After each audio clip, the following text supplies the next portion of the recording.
Thank y'all for tuning in for this week's episode. I'm Peanut, and as always, I got my trusty guy Rome with me. What's up? Well, I wouldn't say it's just an episode. This is a whole experience right now. I misspoke. And before we jump into this experience, all right, I want to first of all thank all of our listeners for tuning in. As always, I want to make sure you guys give us a follow, a rating, and a review wherever you listen to your podcast at, whether it's Apple Podcasts, iHeartRadio, or anywhere else you get it. So, with all that being said, thank you again. And let's set the scene right now, Peanut. We are at Super Bowl 57, Radio Row. This is my first time. I've been here numerous times. Never done Radio Row. This is my first time. It's kind of cool. It's early. It's kind of weird. I don't like how security keeps checking my freaking badge. You are getting a little...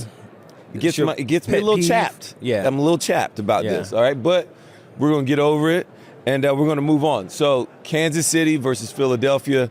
It's already Super Bowl 57, Peanut. It's 3 days, 6 hours, and 50 minutes until the game. I'm excited. Who you got? How did you know? There's a big screen right there that has. How did you know that? I was so impressed. I'm a math guy. I really did. I went to the University of Louisiana Lafayette. Like, we math all day. And for people that don't know, it is a huge screen right here in front of us that I did not see until right now. And Peanut is correct. Everything at UL is pretty good, because I just found out last night that Peanut was actually part of the Student Government Association at UL. This man is pretty big time. He has his college ring on, which everybody gets confused for a Super Bowl championship ring. I let them know it's not a Super Bowl ring. Yeah, if they really looked at the details, they would know that. I just say it's a college ring, whatever. Do you have a college ring, a national championship ring at University of Alabama? No, we stunk when I was there, Peanut. Okay. You know this, and but I do have the real ring, so the one that really matters. I'm 0 for 2. Well, I didn't want to go there. I was going to kind of let it just kind of happen over time. It's all right. That we talk about, this is Super Bowl 57. Peanut has been to 2 Super Bowls. I have 2. I'm 0 for 2. You're 1-1. We lost one together. Yeah, and you take all the steam off all my jokes when you say it first. But yes, Peanut is 0 for 2. I am 1 of 1. I hate you so much. I try not to bring it up because I don't think I would lose the Super Bowl if you weren't on my team. But I would much rather you be on my team and me get to know you. If I would have played in the second one, I think we could have won it. I mean, if I started all, yeah. If I would have played, I think we would have won. Yeah, but we got some important guests, lined up this week. We got some stuff today. We got some stuff tomorrow. We got Deion Sanders coming on. Brian Dawkins, one of my former teammates, Brandon Marshall. We got a whole crew of people lined up, so y'all got to stay tuned in, and we got some good stuff coming. I can't wait to, number one, I still don't know how to address Deion, whether it's Prime, Coach Prime, Deion, he's so legendary. He is what every DB looked up to. He's literally on my wall. I think I just call him Deion. Yeah, I don't know, man. I'm still kind of nervous. But anyways. So when I meet Hall of Famers, I get really nervous. Yeah. That was probably about the most normal I've been. I get nervous. I'm like, man, this is a gold jacket. I know people get nervous with like Rihanna and all, man. Gold jacket ain't but 100, 300, something like that. So imagine, Peanut, when you get the call, because I'll be there. Not in the Hall of Fame, but when you get the call for you to go to Hall of Fame, I hope so. Will you be nervous when you look at yourself in the mirror? Like, dang, like, look at that guy. Like, are you going to practice it? Are you going to wear it? Or like my coat? Yeah. I'm wearing my coat to go to the gas station. You should. I'm gonna wear that thing in the middle of damn January in Chicago. I'm gonna go get some gas in my coat. Like, I am not taking that thing off. Record all of this. I'm not taking it off for a year. They're gonna have to give me multiple. I'm wearing it with. I got my coat on right now. I also want to know, do they, when you get a gold jacket, like, do you just take that to the cleaners? Do you ever get it dirty? Do you ever do things where all these things would happen? I think that's a very a good question. I don't know. Maybe we'll find out at some point in time. Well, anyways, I'm looking forward to it. Today it is Thursday before the Super Bowl. We're going to have a special episode released today. We're going to release another one tomorrow. and then we're also going to release one on Saturday before the Super Bowl. So 3 episodes coming up for you. We're very thankful. Can't wait to get all these guests out here. It's going to be a great time. And I'm going to enjoy Radio Row for my first time. So me and Peanut, let's go and get it, and let's have a good time, bro. And stay tuned because we got Deion coming up. We're joined by Hall of Fame NFL cornerback and now head football coach of the University of Colorado, Mr. Deion Sanders. Man, it's good to be here. I've Prime, been what's watching going y'all. on? You know I watch y'all now. I watch you do your thing. We Yeah. trying to follow suit, you know. We appreciate it. First of all, let's just be honest. If you're a defensive back in the world at any point in time that's my age or probably younger now, that you look up to Deion Sanders. Oh, You're appreciate on it. my Without a wall. doubt. You are the man. You are. I had the definitely shoes.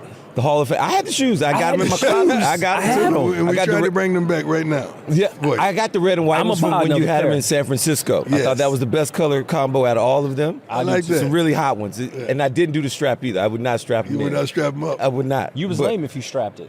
Completely. Well, you know, the strap was because I used to spat. We all spat Yeah. coming up. So that accentuated the spat. So it was always a purpose to everything. I use it for basketball shoes, though. That was my thing. I use it for basketball. But I ain't even playing mine. I bought mine when I was in 8th grade. I ain't do nothing to them. And they was too big. You know how you bought them in junior high, Yeah, your feet yeah. gonna grow? Yeah. And it just, You just never had. I hung on to them though. It's all good though. But Prime, I would, can we call you Prime? Coach Hey, Prime, anything you Deion? want. Y'all Thank you. family, man. Thank you. Appreciate it. All right, this is a question that a lot of people on the outside want to know, and I would love to know your opinion too, because it's something about when you talk to more old school guys in football versus new school guys getting credit and this, that, and other.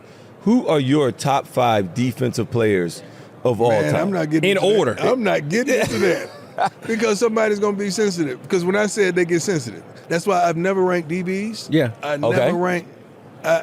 I do like LT's list. I think it's I'm glad misguided. you brought that up. It's Yeah, 'cause misguided where I stand. That's But why I do we asked like you. it. I do like it. That's why we asked you, because LT said number 1 was LT. Yeah, of course. All right. Of course. Which I hope you would put yourself 1. Yes. Number 2 was Reggie White.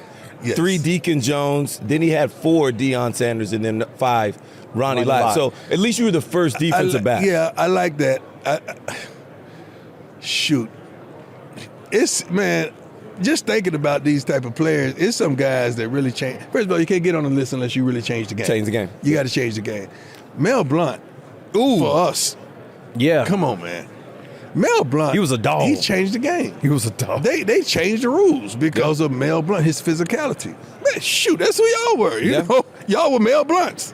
You know, Punching. yeah. Yeah, well, that's what Peanut does. All right. So I got to just know, because now you see, I got to go off a little bit. Now, Tiffany's is trying to do a little whistle thing. Okay. A See? whistle thing? Yeah, they're trying to bring out a whistle as a necklace. Now, they don't know who did it first. Yes, they do. I want to know. I I'm want pretty you to sure tell they the do. people who did it first. Yeah, I did it because as a coach, you got to wear your whistle. Right. I don't know how you coach without a whistle. I've been wearing my whistles ever since my boys are young. And I said, you know what? I'm a coach now. I'm validated, like the check on the gram. I'm validated as a coach now. I got to take the whistle to another level. I hear that, So yeah. I put, the gold whistle with the diamonds in it. I like that. That With the insinuating diamonds. his With the coach. diamonds in it. Yeah, with I- the diamonds in the side. Now, Prime, here's another question. Now, I want you to give us a deep dive in who you are and what you want your legacy to be as a coach.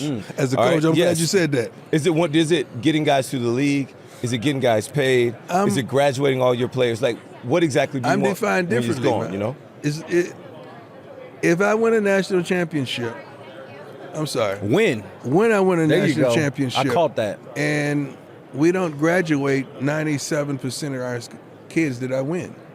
So when we win a national championship, 97% of your kids graduate, but 15 of them are having kids, before marriage, and they're not ready to be fathers. Did I win? Yeah. It's so many different aspects of winning. You got to really seriously take a look at that. And mine is like the wholeness of a person. I want these guys to win on the field, off the field, in the community, and at home, as well as in the classroom. That's a win for me. So it's the entire man, to develop the entire human being, to get him to the next level that he can't even fathom right now. Yeah. That's a win. Yeah. And it's next level in life, not even Yes. just. 95% of these kids ain't going to pros. I know, so true. So our focus is on the 95. Right. The 5 got this. 5, y'all had this. Yeah. I got to make sure I put my efforts in my staff and my team to make sure that 95 is ready for the world. Now, when did you? I know at some point you said you realized it was too much like getting shined on yourself, and you made the conscious decision to try to shine light on others. At what moment in time or in your life did you make that decision? It's always been like that, honestly, because I understand I had to build a brand to make sure I take care of my mother and secure my mother for the rest of her life that I promised her when I was 7. But in the journey of building that, I've always looked out for this one or that one or this one or the family or this one. I've always done that with my teammates as well as the community. I've always been that way. But people don't want to hear that when you prime. Right. They want prime. They didn't want Deion. Yeah. So that's the dichotomy of that. I got you. So tell us what you doing with Oikos. First of all, I'm excited. I'm happy, elated that this is our 2nd year straight. We've had a Super Bowl commercial, but we upped the ante because this year it involves the entire family. Okay. Not just my mama and my son, who's the quarterback, but my other son, my daughter, my sister, and it's something that we always do. We compete. You know, we compete. Families compete. You know, and that's what we're doing. So we're competing right now, and I'm happy that we found a brand that can just take who we are and what we are and how we are and turn it into a commercial, especially for Super Bowl in an African American family at that. That's what's up. I like that. I love that. And not only that, but I just wish you'd have said, I got mama now. Oh, I just said that. I was trying to be right. Clean it up. Yeah, y'all are so articulate. I'm trying to clean it up. You know, y'all ain't just regular DDs. I've been saying both all day. I'm like, here's both of them. That's that Florida, man. Yeah, y'all know that's that Florida. Both of them. Yeah. My guy writes like I talk. So you know what? And this is the last thing, and I got to be selfish here because I said this before the interview. What's that? How the research I did on my man Prime's. The EK shades. The EKs. Emmanuel Khan's, for all those that don't know like me, who did not know that Prime's favorite glasses are EKs. That's what I wore. And your eldest son lost your favorite pair. Yes. Like the look back, like the iconic look back what I had on like the reversible mink jacket when I was leaving to get ready to go catch the plane and play the 2 sports. He lost. I gave him those, man. My kids have lost so much stuff. All the old jewelry that I had. They don't care. He has lost $5,000, it don't seem like a lot, but then $5,000 watches, you know, just stupid stuff. That, son, do you know, like, forget the money, the sentimental part of this. Right. Like, I handed this to you like you was the prince, baby. You gonna fumble the bag? If you don't earn it, you don't care. Because they didn't earn it. This is good advice This from is my great kids. advice. My son, I'm gonna let my kids. son watch this, and Prime said it, not me. And So we saying the same some thing. great advice. Be honest with your kids. I'm honest with them. I tell them where they ranked at. I tell them who I care about the most. Like you, this month, you are like 5th. Yeah. Yeah. Ranking them. Yeah, rank them every month. Peanut does that, and he does a really good job. I do it every month. I'm not that great at that. You got to rank them. You got to let them know where they stand. All your life, hadn't you been ranked? You've been subjected to criticism? Yeah. They need that. They need that. Because guess what? You're raising them. You want a dog, but you're raising cats. Yeah. Okay? You want a dog, but you're raising cats. My youngest is a dog. My youngest is a dog he right now. He lives in a cat environment, so you better make sure. Yeah. Because the environment you grew up was totally different. And that's why you where you are. Right. So you want a dog, but we're raising cats, so you got to be hard on them at some point in time. Let's go. Yeah. I'm with it, man. Let's go. I'm just trying to come out to Colorado. You know, you want the takeaway specialist. Well, I could teach all your DBs how to peanut punch. First of all, people don't understand. For you to do what you did successfully, you had to be there. Oh yeah. That's what they don't get. Mm-hmm. You couldn't make a play unless you were there. Understood. Okay, that's what they forget about. You were there to make the play. You can't do that if you're not there. So I want you, when you come, I'm putting you to work. You believe that. Let's do it. I'm ready. I'm walking away. I'm letting y'all do your thing. I'm ready. I promise you that. I'm ready. You know, Dennis Thurman is there too.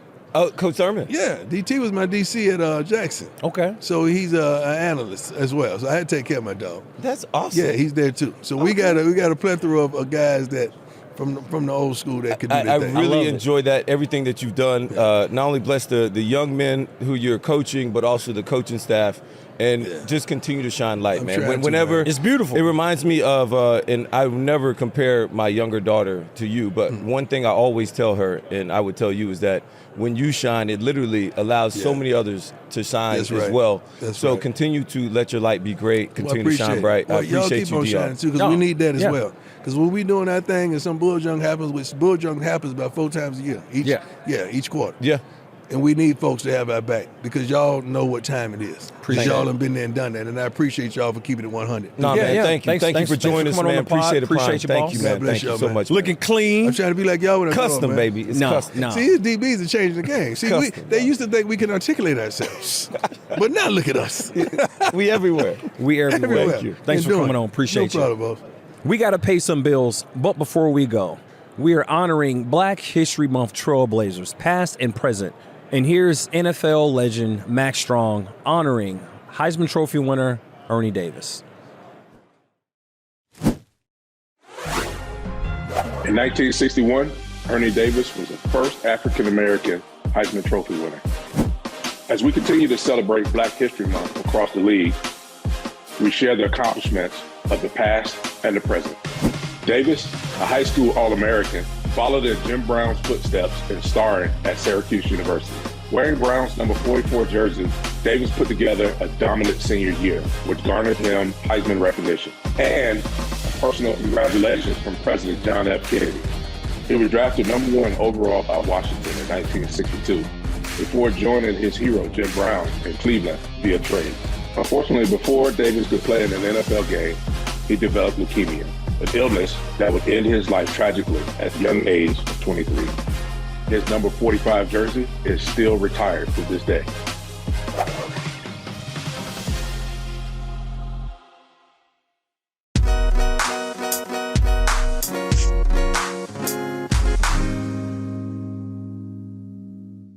All right, we're back. Another episode here. And we back. At Super Bowl 57 at Radio Row. We have a great guest today, well, this time, with Mike Golic, NFL veteran, former NFL veteran, Eagles great, and broadcast extraordinaire. And you know you're great when all of a sudden they start drafting your kids right behind you into the same business. Yeah, So- how about it? Yeah, that's pretty cool. But I love That's good this. coaching. This is, well, you know, if only he would admit that. It's amazing. He got into this business, my son Mike, and I thought he would be on like bended knee, oh, Father, teach me the profession. Man, that dude came after me right away.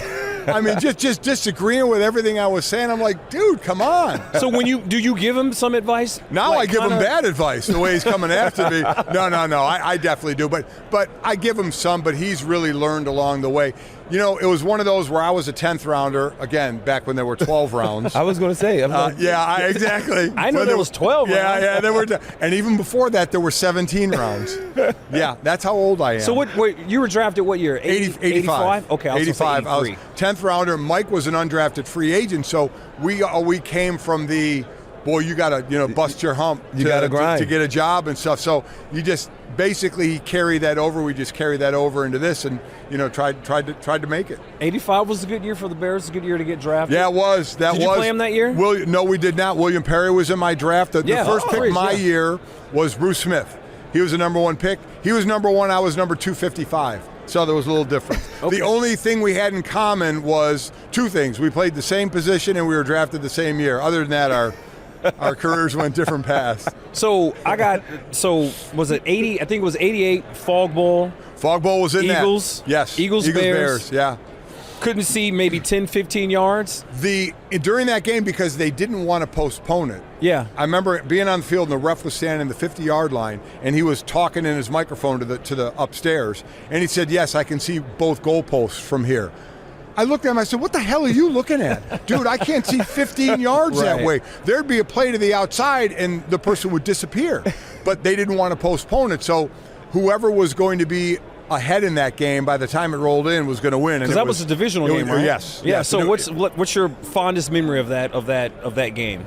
Nothing, because we lost and I couldn't see anything. I mean, it was probably a memory. I guess it wouldn't be a fond memory. Listen, we've all played a long time, whether it's Little League all the way through the NFL. So we played in snow, sleet, rain, all wind.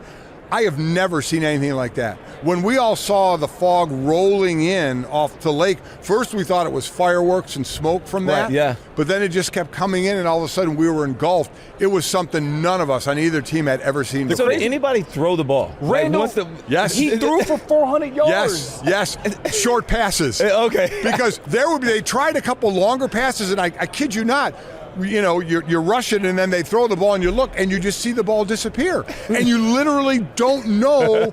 For all I know, the ball could have bounced right into a receiver's hands, and they could have said it was a reception. You had no idea. It was crazy. Hey, Ram, just throw it long. It's gonna bounce off the ground, but I'm gonna pick it up and act like. And let me tell you, think of what you could have got away with. No more contact. Your contact 20 yards I'm holding a downfield. jersey. Yeah, you're doing that anyway, right?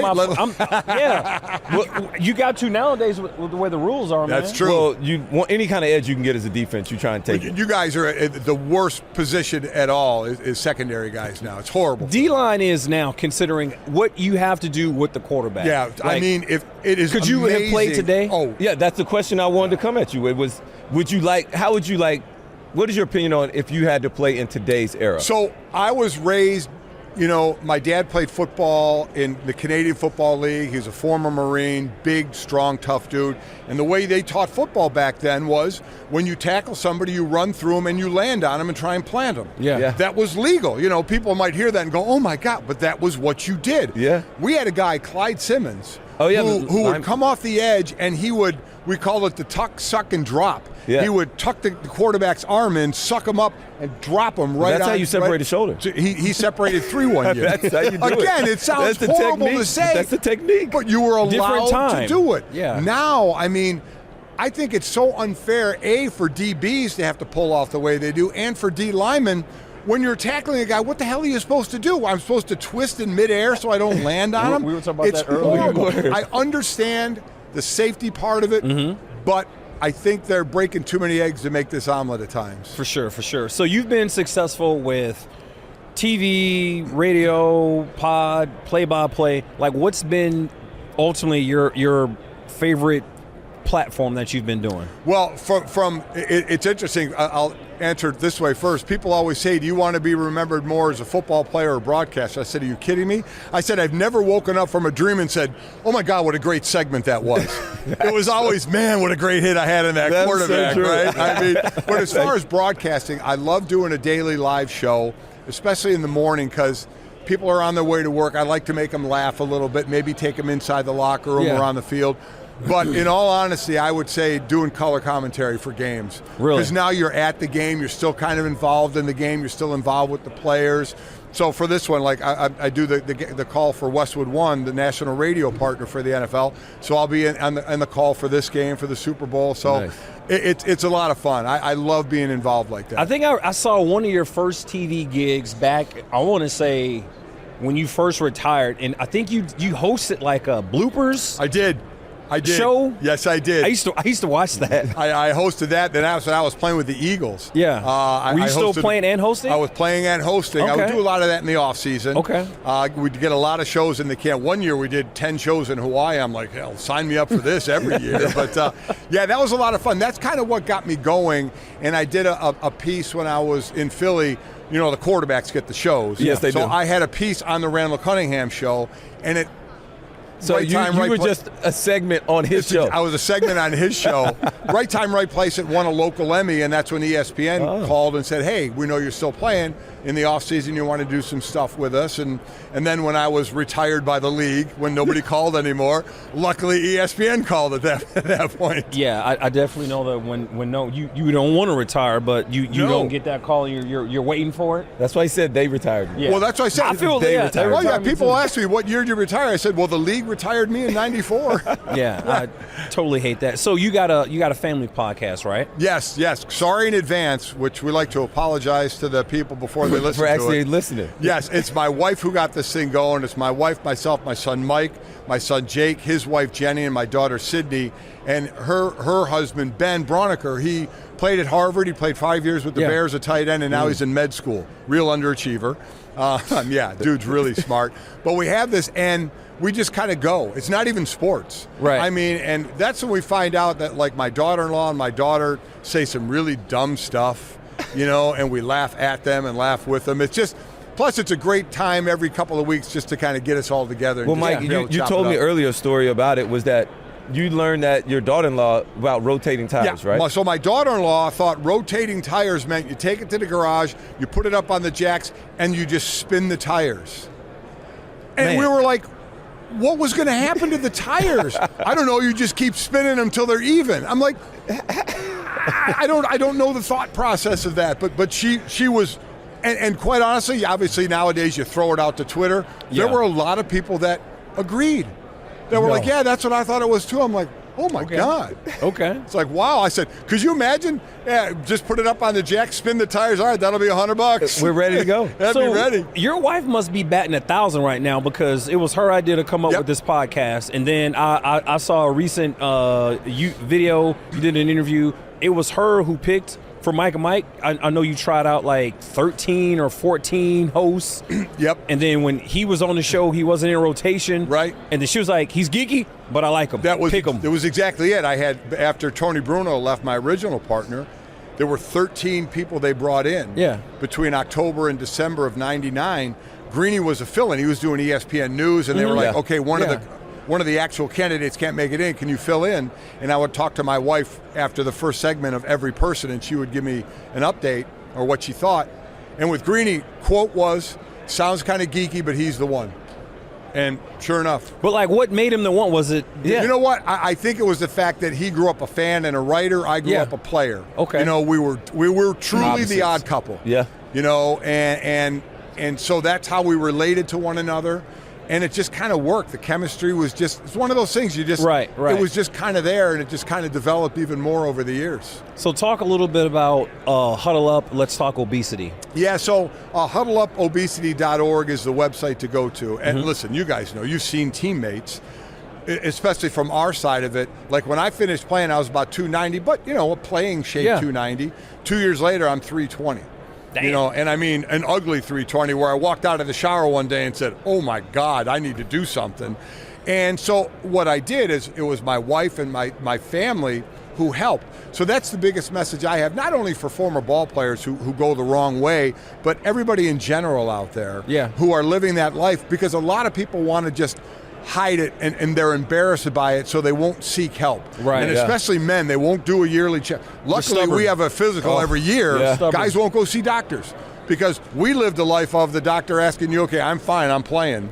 Now a lot of guys feel, well, there's nothing wrong with me if I don't go to the doctor and they doesn't tell me there's something wrong. Exactly right. I'm not hurting. So mentality. My point is involve everybody. You know what? It's something you have to deal with. It's not just go on one diet. It's a lifestyle change that people need to do, but you need to do it with other people. We lived an itinerary life. When to be somewhere, what to wear, what to eat. Now all of a sudden you got to make your own decisions. When you're done playing, and a lot of times they can lead to bad decisions and unhealthy decisions, and you got to be able to pull it back. You need a support group to do it. All right, now as a former football player, we're all used to getting graded here.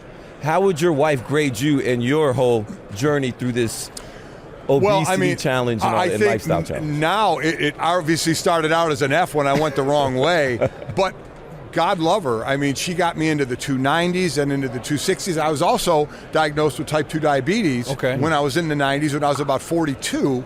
And when I was in the 290s, my dad had it as well. So now I had to deal with that and make sure I lost weight because of that. It's another thing obesity can bring on other health issues as well. I'm now the weight I was my senior year in high school. Okay. So, I mean, I feel great. So I think she'd give me, listen, I'm never going to give myself an A because I was known for eating a lot of donuts and cookies when I was doing radio and TV. I still do, just not as often. Right? And also I think, people say, Golic, you look pretty good now. I said, well, I think I'm still worth more to my wife alive. So, she's feeding me well. That's it. That's the whole deal. I told you, man, she's batting 1,000 I didn't know that. I didn't know she picked your partner. She did. It was unbelievable. Oh, yeah.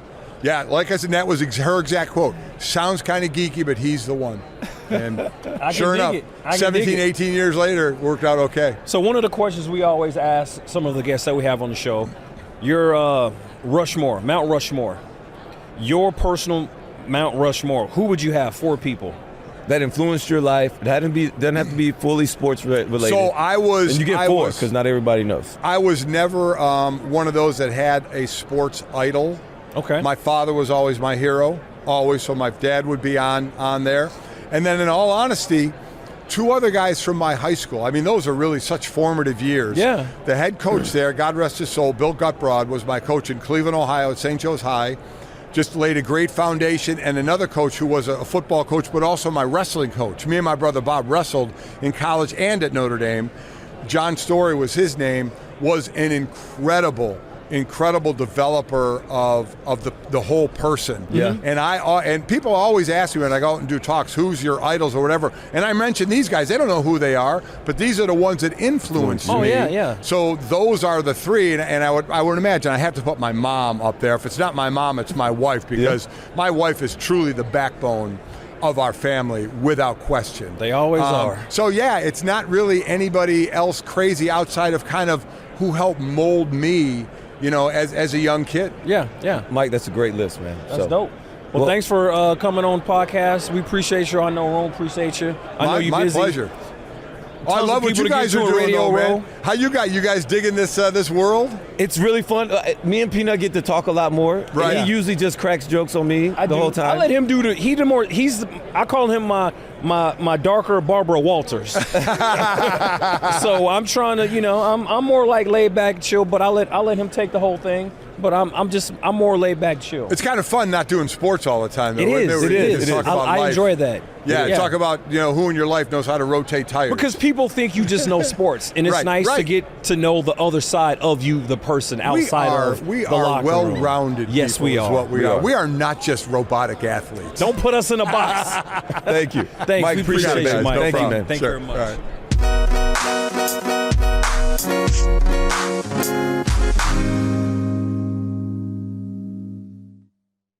Well, we are done. It's a wrap. First day in the books. It went pretty good. What'd you say? I think it went excellent. Honestly, I want to thank Deion Sanders, Coach Prime. I mean, he's the living legend that we all got to see, and he was custom fit today, clean as always. Blue jean. Was it blue jean? It was definitely blue jean. Okay, custom fit blue jean. No doubt. Mike Golic for joining us as well. Well-spoken, amazing man. He might be one of the original GOATs from the transition. You know, his second career, his post-act, what he's doing. Like he might be one of the first to go from football to TV and do it so smoothly. His transition was smooth. And it's he's still killing the game right now. So that he is. So thank him as well for coming in, man. Also, I want to thank all of our listeners for tuning in as always. Continue to spread the word. Tell a friend to tell a friend to tell a friend. All right, click follow, give us a review, a couple likes, hit us up, continue to push it around. Thank you as always from the NFL Players Second Acts podcast. With an S.